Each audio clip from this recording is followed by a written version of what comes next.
বিগত সরকারের সময়ের চেয়ে পুলিশ এখন আগের চেয়ে গুরুত্ব সহকারে সবকিছু দেখছে বলে মন্তব্য করেছেন ডিএমপি কমিশনার মোহাম্মদ সারওয়ার।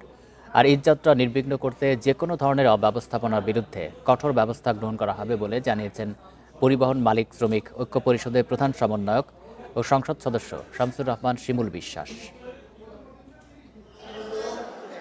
বুধবার দুপুরে রাজধানীর মহাখালী বাস টার্মিনালে ঈদযাত্রা নির্বিঘ্ন ও চাঁদামুক্ত করার লক্ষ্যে মতবিনিময় সভার আয়োজন করে পরিবহন মালিক শ্রমিক ঐক্য পরিষদ। নতুন রিন গভীর থেকে পরিষ্কার করে কাপড়কে রাখে নতুনের মতো উজ্জ্বল। নতুন রিন অ্যাডভান্সড পাউডার। সভায় ঈদযাত্রা নির্বিঘ্ন করতে গত 2 ঈদের অভিজ্ঞতায় কাজের পরামর্শ দেন বাস মালিকরা। তেলের সংকট থাকলেও সরকারকে পরিবহন প্রতি সর্বনিম্ন 100 লিটার জ্বালানি দেওয়ার অনুরোধ জানান তারা। সর্বনিম্ন হলো 100 লিটার তেল প্রতিটি গাড়িতে দিতে হবে, তাহলে গাড়িটি গন্তব্যে পৌঁছতে পারবে, আবার নিরাপদে ঢাকা ফেরত আসতে পারবে। ঈদের সময় মুনাফা লাভের আশায় কোনো মালিক আমরা গাড়ি পাঠিয়ে না দেই বা কোনো চালক যেন গাড়িতে উঠে দূরপাল্লায় যাত্রী নিয়ে না যায়।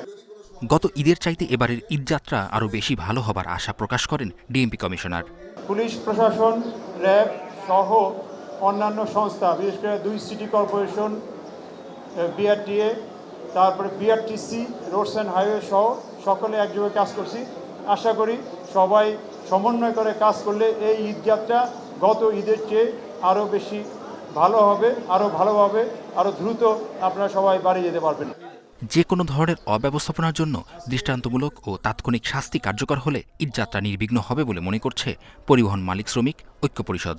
প্রতিটা টার্মিনাল, রেল স্টেশন এবং আমাদের লঞ্চ ঘাটে মলম পার্টি, ছিনতাই পার্টি, ভাড়া বৃদ্ধি, চাঁদাবাজি, হয়রানি, এগুলো আমরা গতবার মালিক শ্রমিকদের সাথে নিয়ে পুলিশ, মালিক, শ্রমিক, সাংবাদিকদের উপস্থিতিতে আমরা যেন শুধু কাগজের সিদ্ধান্ত নয়, সেটা যেন বাস্তবায়ন হয়, আমরা এটাকে সবাইকে শেয়ার করে নিয়েছিলাম। এছাড়া ঈদ পরবর্তী সময়ে পরিবহন ব্যবস্থাকে ঢেলে সাজানো হবে বলেও জানান তিনি। শিকদার মেহেদি, ইন্ডিপেন্ডেন্ট নিউজ, ঢাকা।